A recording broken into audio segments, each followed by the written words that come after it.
salah satu contoh dalam membuat usulan berita. Sekarang pertanyaannya adalah, saya tidak tertarik, Pak. Yang saya tertarik itu berita pendidikan. Ambil berita pendidikan. Banyak sekali masalah pendidikan yang merupakan persoalan-persoalan pelik yang dibutuhkan sekali oleh masyarakat, agar itu tidak menjadikan masyarakat korban susulan, atau kita bisa memberi kontrol kepada pejabat-pejabat pendidikan yang melakukan penyimpangan dari segi etika dan hukum, ya. Misalnya tentang pungli penjualan buku, pungli penerimaan siswa baru, penggelapan dana bos dan sebagainya, sangat banyak, ya. Itu nanti tinggal Anda mengganti rubriknya apa, masalahnya apa, angle-nya yang paling menentukan. Angle ini sekali lagi sangat menentukan sekali. Kalau seekor anjing menggigit kaki seorang perempuan di pasar, tidak menarik. Tapi kalau yang digigitnya itu kaki istri gubernur misalnya, apa itu tidak menarik? Atau itu ada artis yang berkunjung ke Pekanbaru atau ke daerahmu, tiba-tiba digigit seekor anjing, itu menarik kan? Jadi lihat masalahnya, ya. Jadi sangat tergantung kepada. Jadi begitu kawan caranya.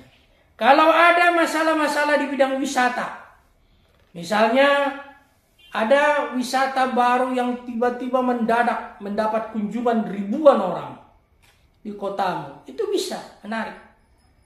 Anda usulkan untuk berita wisata. Tetapi tetap ingat, harus melalui usulan. Nah, tidak semua peristiwa bisa diberitakan di media Anda. Tidak semua fakta layak diberitakan di media Anda. Kalau semua peristiwa, semua fakta bisa masuk di media Anda, wah apa jadinya itu? Nanti media Anda media abal-abal. Jadi harus ada sistem yang mengawal ini, ya. Oke. Selanjutnya kita bahas tentang menyiapkan isi rubrik. Setelah itu nanti kita liput. Kita dapatkan beritanya, kita edit, kita perbagus semua, kita lengkapi semua. Telah bisa kita lakukan sesuai permintaan TOR, Term of Reference, penugasan dari redaktur kita itu kita rencanakan masuk di dalam pengisian rubrik. Layak menjadi rubrik berita di dalam rubrik kriminal seperti yang saya usulkan tadi, ya. Jadi di dalam ini, di dalam masalah pengisian rubrik itu harus tahu betul, ya. Itu diawali dengan penulisan, pembuatan usulan berita itu. Jadi kita udah tahu rubriknya apa. Jadi sebenarnya seorang reporter, seorang wartawan itu sama dengan penyuplai berita, ya, penyuplai berita. Tapi sekarang kan udah terspesialisasi. Wartawan itu ada yang berpos di kepolisian, berpos di pendidikan, di dinas pendidikan, ada yang berpos di kantor gubernur, ada yang berpos di Kementerian Agama misalnya. Tetapi kalau kita tidak melakukan rapat-rapat proyeksi dalam perencanaan berita kita, wah, itu nanti nggak ada berita kita yang menarik. Jadi berita-berita rilis semua, ya. Kemudian yang terakhir, bagaimana pula dengan rapat proyeksi? Kita bahas. Misalkan saja seperti yang saya sebutkan tadi, bahwa usulan Anda adalah tentang pencabulan keempat bocah itu oleh seorang penjual bakso, seorang pria beristri yang sudah berumur 34 tahun, yang menjadi korban adalah tetangganya, dan kemudian hanya iming-iming dengan uang 20.000 dia merenggut mahkota 4 garis ciri. Kalau Anda yang mengusulkan itu, Anda ada ikut di dalam rapat proyeksi, Anda harus mempertahankan itu. Ini menarik sekali. Sesuai dengan yang saya pantau di media-media, memang betul sudah banyak media yang menulis Udah banyak media yang memberitakan. Tapi belum ada yang sempat wawancara dengan pelaku bilang. Pelaku sekarang diamankan di Polsek, di tahanan Polsekta Kota Tampan Pekanbaru. Saya akan berupaya menembus itu.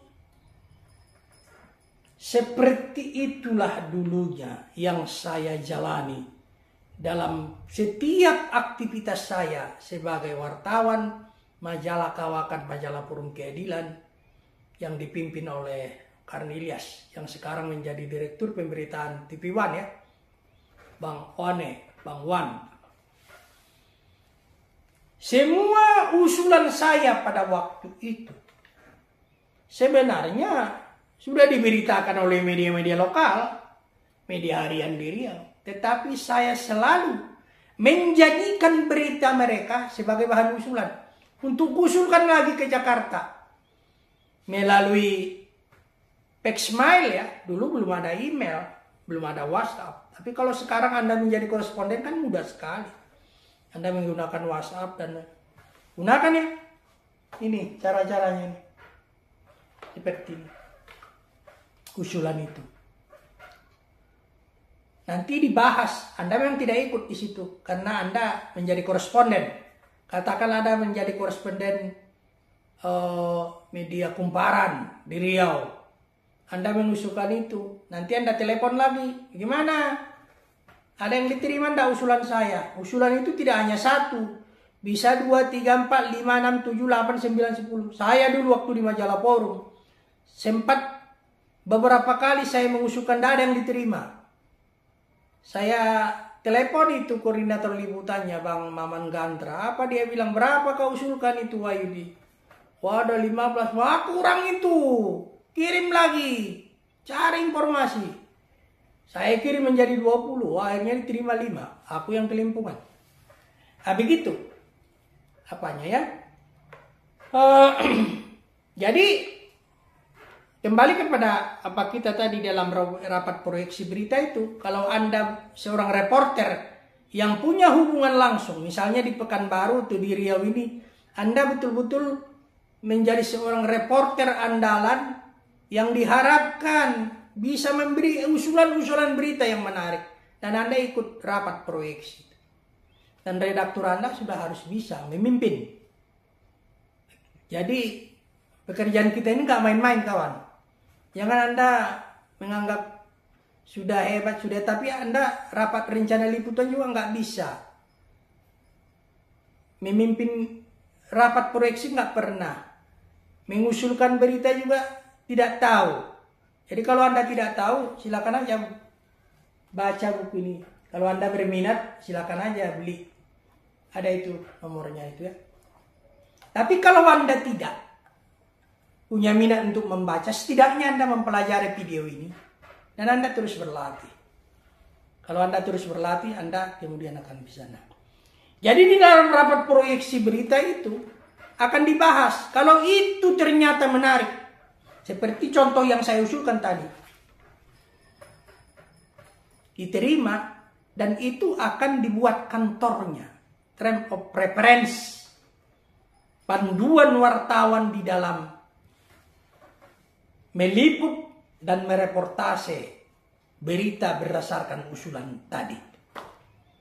Jadi untuk selanjutnya langkah kita setelah mengikuti rapat proyeksi membuat usulan adalah bagaimana teknik melakukan peliputan terhadap berita itu.